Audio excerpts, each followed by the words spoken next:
Okay, thanks. It's great to be here. My name is Yusuf El-Guinguihi. In the introduction you covered I'm a GP. Can you hear me clearly at the back?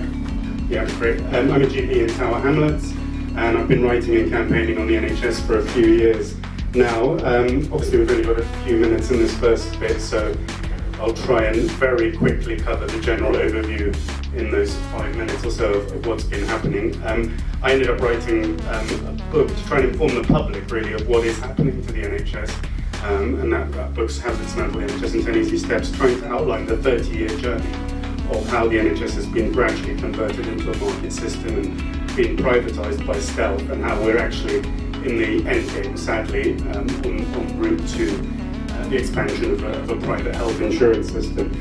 So that journey started in the 80s, and in the 90s they introduced a limited market. So that was based on the rather bogus idea that competition would improve healthcare. And sadly, from 2000 onwards, New Labour did a lot of damage in expanding that limited market into an extensive market with the expansion of outsourcing, with things like PFIs, so private finance initiatives, that are now detonating huge debts up and down the country for hospitals and for all kinds of other public infrastructure that is driving public services really into the ground. And so the UK's PFI, that's private finance initiative debt, is now over £300 billion for projects that should have cost over 300 billion pounds. So it's 4 billion. So it's 4 times. That's for all PFI infrastructure, not just NHS hospitals. And for NHS hospitals, it's about 80 billion pounds. For hospitals that should have cost about 11 billion pounds. And this isn't something historic, because they've now introduced, George Osborne introduced PFI 2, which is liable to be even worse. So it's not like anyone's pretended that they've learned the lessons. And of course you trace this back all the way to the big banks and the City of London who lobbied for this, but I won't get too bogged down in PFI right now. The third phase was from 2010 onwards with the coalition government and really the Conservatives, and they introduced a privatisation, NHS Privatisation Act, the Health and Social Care Act, and that went under the radar of really the opposition parties, the BBC. Mainstream media didn't cover it at all. That was modelled on the privatisation of public utilities that has happened obviously in the past few decades in this country with regards to water and electricity, etc. And that basically abolished the NHS in legal terms, and it opens it up to potentially unlimited privatisation with outsourcing of NHS contracts, and it allows hospitals to make up to half their income now from private patients.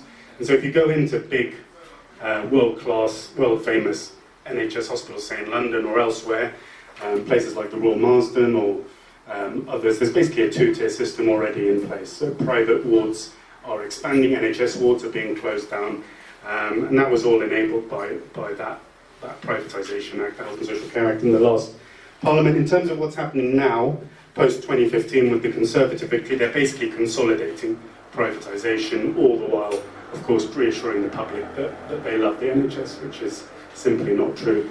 So what they are pushing, and this is Simon Stevens, and I think we should come back to him, he's the current NHS boss. He spent the best part of a decade working for United Health, one of the biggest corporations in the world. It's a huge US private healthcare and insurance corporation. That's where he spent a decade or so, came back to run the NHS. He's now pushing, surprise, surprise, a US model of healthcare, and that's called accountable care, and that's what they're doing with these, you've probably heard about these STPs, Sustainability and Transformation Plans, and that's what Simon Stevens, it's not just in the 5-year plan document, he said it in front of Parliament a few weeks ago, we're now going to start pushing out this accountable care model. They're selling it as joined up or integrated care, and a lot of people sadly are falling for that. They think it means joining up services and integrating services. In the US, integrated care means restricting costs, cutting costs by restricting access to hospitals, to specialists, and to care. That's what integrated care means. It's one of these euphemisms.